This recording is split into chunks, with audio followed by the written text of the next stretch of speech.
Ir dabar jau greitesniu tempu, su didesne energija keliausim į antrąją dalį ir kalbėsim apie STEAM, labai įdomią dalį, kurią direktorius pristatė, apie kurią nemažai kalbėjo. Ir čia turėsim du tikrai puikius diskusijų 3 dalyvius. Taigi Ramūnas jau apšilo ir tikrai jau įsijungė į diskusiją. Gerbiamas Darius Stasonis taip pat pasiruošęs. Ir tuomet pradėsime nuo klausimų jums. Taigi pirmas klausimas, Ramūnai, jums. Kaip atvykote į šį renginį? Dviračių mašina, kalbam teoriškai ar ne, daug dalykų, įdomu būtų sužinoti, kokia transporto priemonė. O geras klausimas. Tai iš tikrųjų, jeigu tai pavadint tašką A, nuo ko pajudėjau, tai buvo nuo TV3 studijos ir padėjau su automobiliu. Tai buvo pietų metas, pasėmiau kitą automobilį, jį parvariau iki namų, pasėmiau dviratį, dviračiu atvažiavau iš namų iki ministerijos ir jau nuo ten atvažiavau čia automobiliu, o dviratį pasėmiau tam, kad galėčiau grįžti namo su dviračiu. Tai toks komplikuotas kelias. Ilga kelionė, ne viską supratau, bet pabandom dabar apie dar sudėtingesnę temą, apie STEAM. Klausimas sudėtingas, dėl to skaitysiu tam, kad nebūčiau neteisingai suprastas. Ramūnai, Lietuvoje kritiškai trūksta inžinierių. Čia yra faktas, ar ne? Klausimas, ką darys Švietimo mokslo sporto ministerija, kad paruoštų pakankamą jų skaičių ir patenkintų darbo rinkos poreikį. Štai koks lengvas klausimas. Oi, labai ačiū. Tai trumpai atsakysim, dirbsim daug. Gerai, tai iš tikrųjų čia toksai juokas, bet visų pirma norėtųsi apžvelgti šių mokslo metų skaičius, kiek pasirinko inžinerinės ar statybų krypties studijas. Ir buvo bene pirmi metai po ilgesnio laiko tarpo, kada reikėjo netgi ieškoti papildomo finansavimo, tai yra perskirstant vietas valstybės finansuojamas ir visi pateko ten norintis. Tai atrodo, tarsi skaičius yra gražus ir geras, bet kada pasižiūri giliau, matai, kad problemų yra ir nemažai. Tai visų pirma, šiandienos duomenimis į tų, kurie įstojo į kolegijos studijas ir jų buvo apie 1500, šiandien, nepraėjus nei metam laiko, jau yra studijuojančių tik tai 900. Tai yra labai didelis dalykas ir man atrodo, ką čia kalbėjo ir kas yra kalba apie karjerą, karjeros planavimą ir žinojimą, kur aš einu ir ko aš ten galiu laukti ir kaip aš esu tam pasiruošęs. Man atrodo, šitas nuokrytis nuo to, kas įstoja ir nuo to, kas jau lieka po metų ir atrodo, skaičiai buvo džiuginantis ir kaip pažiūrė, nėra tokie džiuginantis. Tai yra, man atrodo, karjeros planavimas yra ypatingai šiuo atveju tada svarbus. Kitas dalykas, vėlgi, koks tas yra poreikis ir jeigu mes žiūrėtumėm per universitetinės studijas, tai yra universitetuose, kolegijose, taip pat, jeigu dar paimtumėm profesinėse studijose susijusiose profesijose su inžinerinėm technologijom, matom, kad yra tikrai nemažai, per 3000 galėtumėm suskaičiuoti jaunuolių, kurie renkasi iš tą specialybę, bet kai tu pakalbė, tarkim, su viena didelė įmonė, jie sako, mes skaičiuojam, kad mums reikės, mums vieniem virš 3000 darbuotojų, supranti, kad tas poreikis yra labai didelis. Tai šitoje vietoje, kas jau yra padaryta, tai vidurinėme ugdyme yra atskira disciplina inžinerinės technologijos, tai leis tiem jau jaunuoliam, kurie sieja savo ateitį nuo pat mažumės, tą daryti. Didelė dalis labai įtakos bus ir STEAM atviros prieigos centrų. Tai labai džiaugiamės atviros prieigos centrais, kurie jau veikia 7 ir netrukus atsidarys dar 3. Taip pat, kada kalbam irgi su gerbiamu Valdu apie karjeros centrą, tai labai norisi, kad nebūtų to dubliavimo, kad būtų sistema. Ir šitoje vietoje tas sistemos užkūrimas, sukūrimas ir galėtų turėti dar tą didesnį ir geresnį poreikį. Bet apibendrinant dar, gal irgi tai nebus taip gal taip optimistiškai, bet kokiu atveju žiūrint į visas sritis Lietuvoje mes matom, kad tiesiog mums trūksta Lietuvoje žmonių. Tai reikia būti atviriem ir reikia ne tik galvoti apie tai, kaip pritraukti inžinerinės specialybės žmonės, bet reikia galvoti, kaip pritraukti ir pačius geriausius specialistus atvažiuoti į Lietuvą.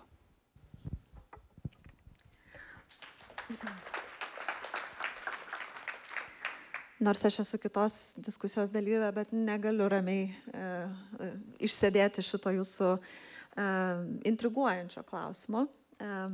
Pradėti noriu nuo to, kad čia aišku Darius galbūt šiek tiek patikslins, bet mano žiniomis Investuok Lietuvoje yra atlikusi prieš 3 metų berods tokią kaip ir analizę, kokio išsilavinimo darbuotojų reikia inžinerinės pramonės sektoriuje.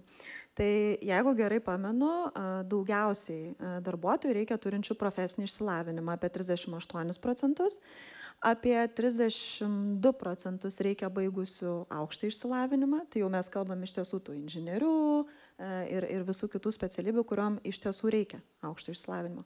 Visų kitų reikia nekvalifikuotų. Tai ką galiu, kokią gerą naujieną pasakyti, kadangi didžiausios dalies reikia turinčių profesinį išsilavinimą, tai profesinėse mokyklose jau turbūt kokius 4 metus, gal 5 inžinerinių profesijų kryptis yra pirmoje vietoje. Tai reiškia, kad jų renkasi daugiausiai. Ir čia tikrai galiu padėkoti ir inžinerinės ir technologijų pramonės asociacijai, kuri, man atrodo, jau labai seniai daug durų varstė ir slenkščių praėjo, kad tas įvyktų, tai tuo galime pasidžiaugti. Bet aš tik paantrinsiu Ramūnui apie jo paskutinį galbūt tą sakinį, kad trūksta žmonių. Per 10 metų abiturientų, tai yra tų vaikų, kurie baigia mokyklas ir išeina kažką toliau studijuoti, sumažėjo lygiai per pusę. Tai kažkada prieš 10 metų jų baigdavo mokyklas 38 tūkstančiai, dabar yra 19 tūkstančių. Tai apskritai žmonių sumažėjo. Ir dar vienas svarbus dalykas turbūt yra tai, kad absoliučiai visuose sektoriuose trūksta darbuotojų. Ir aš kažkada netgi per karjeros specialistų konferenciją rodžiau tokią skaidrę, kur iškirpau iš interneto vien tik 23 metų antraštės, kuriuose būtų žodžiai trūksta specialistų. Tai patikėkit, nuo grybų augintojų, medicinos, žaliosios energetikos specialistų nėra srities, kurioje netrūktų darbuotojų. Tai mes turbūt turime galvoti apie tai, kad galbūt ir įmonės turi keistis, turi daug procesų automatizuotis, bet jau čia nebeužsivesiu apie tai kalbėti. Tai tiesiog labai norėjau sureaguoti. Ačiū labai už jūsų įdomias įžvalgas. Gerbiamas Dariau, jums klausimas bus. Klausimas skamba taip, ar verslas pasiruošęs ir pramonė, kuriai trūksta darbuotojų, su STEAM kompetencijom prisidėti prie švietimo politikos STEAM ir kaip? Labadiena visiems. Palaikau Agnę, palaikau Ramūną, dėkui už gražius žodžius, už mūsų bendruomenės veiksmus ir tikrai žmonių trūksta. Bet kai mes kalbam apie inžinierius arba inžineriją, tai mes nekalbame, mes taip suprantam, ne tik tai yra aukštasis mokslas, mes kalbam profesijas, užsiėmimą. Ir jeigu tai pažiūrėti, tai inžinierių reikia ne tik ten metalo apdirbimo, elektronikos, elektros įrangos ar ten transporto priemonių gamyboje. Kas prižiūri mūsų šilumos tinklus ir konstruoja? Inžinieriai. Kas elektros tinklus? Kas mobilius tinklus, kas IT tinklus, inžinieriai. Tai mes turim žodį inžinieriai, tai yra ten, kur reikalingos STEAM kompetencijos. Taip? Ir tenais yra STEAM dar žodis A, kas reiškia art menas, nes reikia ir dizaino technologijų. Tai mes labai žiūrime plačiai į STEAM ir inžinieriją. Dabar kaip mes prisidedam, ar kaip planuojam prisidėti, tai galiu pasakyti tikrai mes kaip inžinerijos ir technologijų pramonės bendruomenė, kuri tikrai yra labai didelė, kuri labai gausi ir turime daug labai gražių sėkmės istorijų ir garsinam pasaulyje savo produktais, jau dirbame tikrai ne pirmus metus. Galiu pasakyti, turime, mūsų 2 nariai turi infomobilius, tokius harmonikos autobusus, kuriuose yra ir suvirinimo imitatorius, ir roboto rankytė, ir automatizuota linija, ir virtualūs sakiniai važinėja po mokyklas, ypač po regionus, ir vaikams organizuoja pamokas ir rodo patrauklumą, kad ta inžinerija, profesija, net ir profesinis mokymas dar nėra tepaluotos rankos ir fufaikės. Pas mus dar yra būtent ir senelius, ir pas senelius, ir pas tėvelius dar vis tas užkoduotas dalykas. Tai turim šitos dalykus. Mes organizuojam verslo pusryčius mūsų bendruomeniai, švietimo bendruomeniai, važiuojam ir į Mažeikius, ir į Alytų, ir į Šiaulius, Panevėžį ir taip toliau, kur diskutuojame ir rodome gerus pavyzdžius. Kalbame apie iššūkius ir kalbame apie galimybės.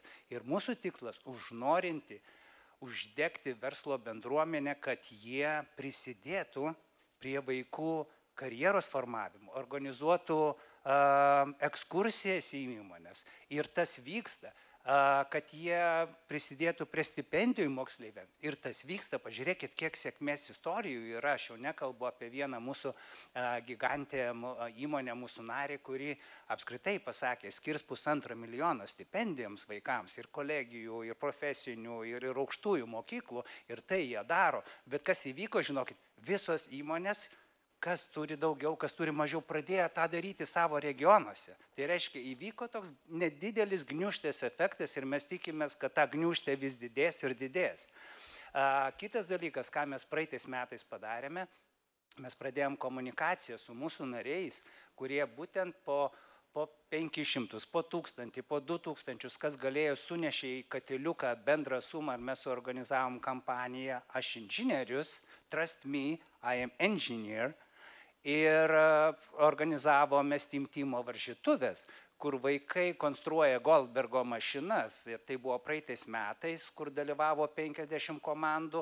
Kitą savaitę startuojam su antra kampanija jau šiais metais, kur Goldbergo mašina. Ar žinot, kas yra Goldbergo mašina? Pakelkit ranką. Goldbergo mašina, jūs žino, tikrai žino, čia toks labai mantrų žodis. Tai yra domino principų veikiantis įrenginys, kur krenta kaladėlės, tada pajudina mašinytę, tada važiuoja mašinytė, pajudina kamoliuką, kamoliukas pajudina robotą rankytę ir taip toliau, kur naudojama išmanumas, kūrybingumas, komandiškumas, reikia šiek tiek matematikos, reikia fizikos. Patikėkite, kokie mūsų Lietuvos vaikai yra išmanus ir gabus, gražu žiūrėti. Ir kai mes ateiname inžinieriai ir ateina garsus jau inžinieriai, mokslininkas sako, na, man dar reikės iš jų išmokti. Tai mes šitą dalyką darome. Stipendijos, žaidimai, komunikacija, ekskursijos. Ir labai norime ir tikimės, kad švietimo bendruomenė taip pat prisidės prie to iniciatyvų. Einame į partnerystę, dirbkim kartu. Ačiū labai. Aš jūsų klausimą gerbam Japonijos ambasadoriui. Klausimas skamba taip. Aš jums duosiu mikrofoną, prašau. Klausimas skamba taip. Girdėjote turbūt ar ne, žinote, kad Japonijoje STEAM ugdymas ar ne, ypač svarbi raidė A, kurią gerbiamas pašnekovas minėjo. Tai klausimas skamba taip. Ar raidė A, kuri reiškia art, apima haiku ir su jomis susijusius dalykus? Tai pirma dalis klausimo. Antras klausimas yra, Japonijos ambasada bendrauja su haiku konkursu Lietuvoje ir jį organizuoja kartu. Kaip mums sekasi kurti haiku?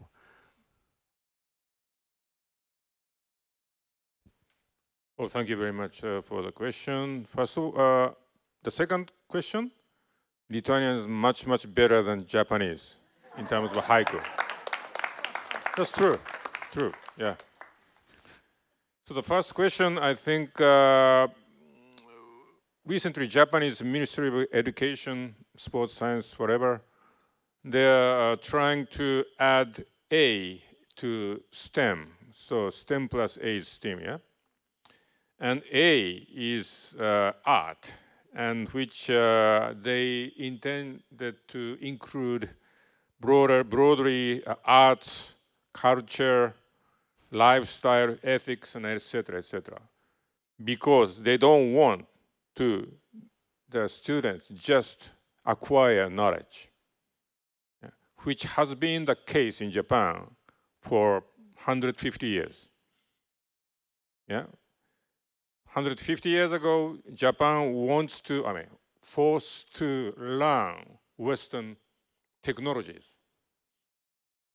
So we just completely overturned from non-formal education, formal education. Our non-formal education was much, much more important than formal education to learn knowledge. But we just forget this for 150 years. So we are trying to do it by adding A as an art. But unfortunately, it's not been successful. That's why I'm here. It's really interesting to listen to this non-formal education. because I felt that non-formal education is much more important. If you were to select one of each, I will do non-formal, because you can do it yourself, formal one. Yeah. So, but anyway, so Japan has long emphasized liberal arts up until 150 years ago. Yeah. And there's a old Chinese liberal arts, six arts, which is typically one is order manner, and second is harmony ensemble, music, and etc. And the third one is archery, and the fourth one is horse riding. Yeah? You have to riding horse, and at the same time you have to archer. Yeah. And the fourth and reading and writing, and mathematics. Those are six arts.